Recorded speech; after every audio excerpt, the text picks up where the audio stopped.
Hey guys, welcome back to Eyes Like Tarot, and I am here to give you your message for today. Alright guys, so today's message is gonna kind of be like, there's two messages, but it's like two sides of the same coin. So to start off, we have the Six of Wands with the Knight of Swords, and with this, it feels like, for some of you, you have pursued something. You went after something that you knew you were completely ready for. You had done everything you needed to prepare for it and just go after it. And it's led to the Six of Wands, which is a card of victory. So it lets me know that you went into it and like you executed and you came out on top.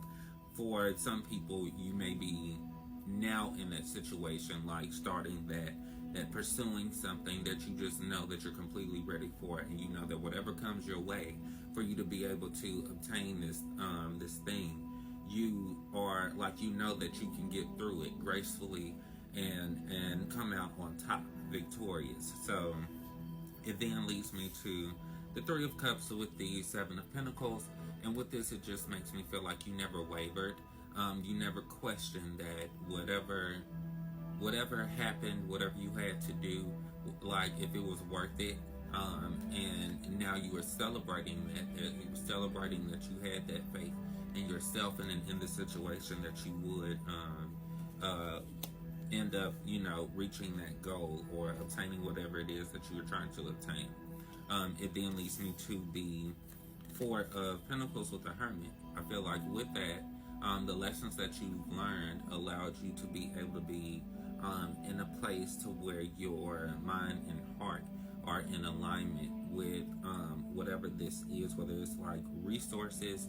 Basically, you know how to you've learned things and you know how to put it in a way to help people.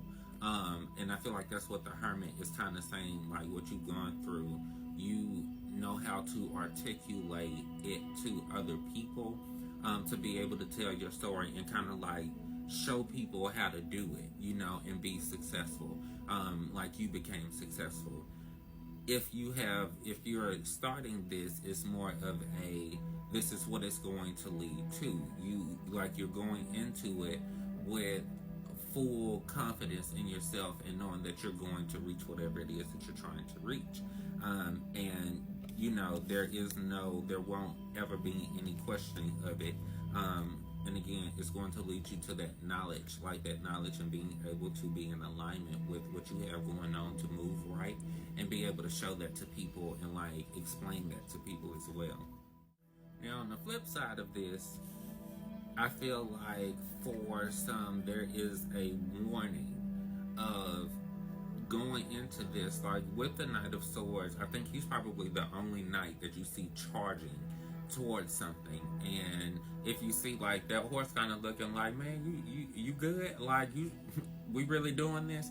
So it's I feel like you're saying be smart about how you go into it and make sure you're fully prepared so you can come out victorious and not like a loser when it comes to like you failed in any kind of way, because when you go into something head first, you're charging head first into a lot of things and you're no way prepared. Things could, even if it does work out for you, the situation plays out way harder than it needs to, and that's when it will lead to you questioning, like, is it all worth this? Do I really, really want this?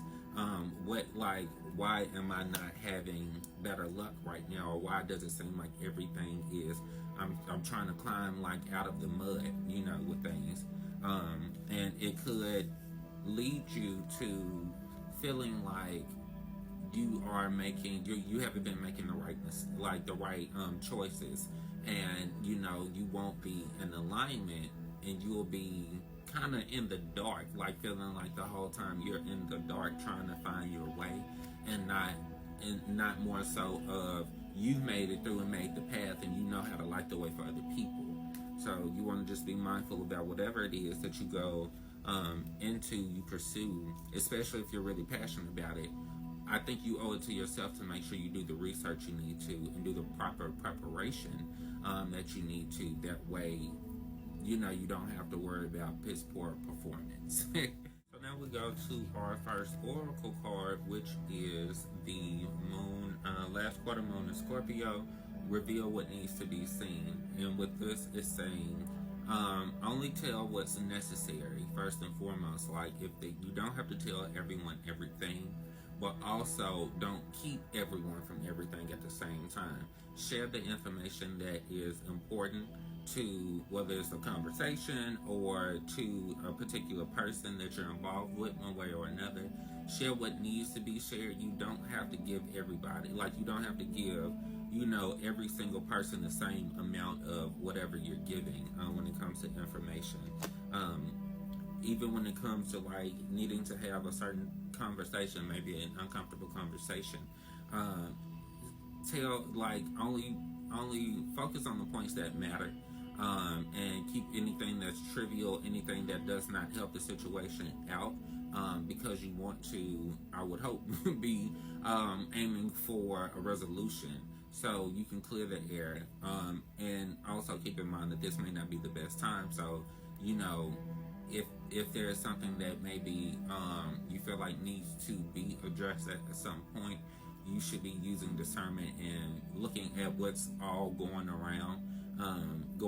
around you, and seeing if this is the time, like if it's the right time to be talking about something that may cause you more harm and cause possibly more chaos in your life. If you already have that going on, and if you don't have it, it could cause chaos in your life. So just tell what needs to be told, show what needs to be seen.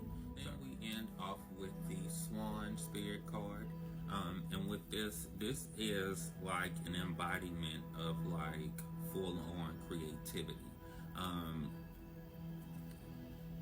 It encourages us to go within and sit with ourselves, like spend time alone and write, reflect. Just like the swan represents creativity, and when you're in balance, you are a well of creativity. But when you are not, you tend to lack vision. You might become agitated. Like you just feel almost like a blockage.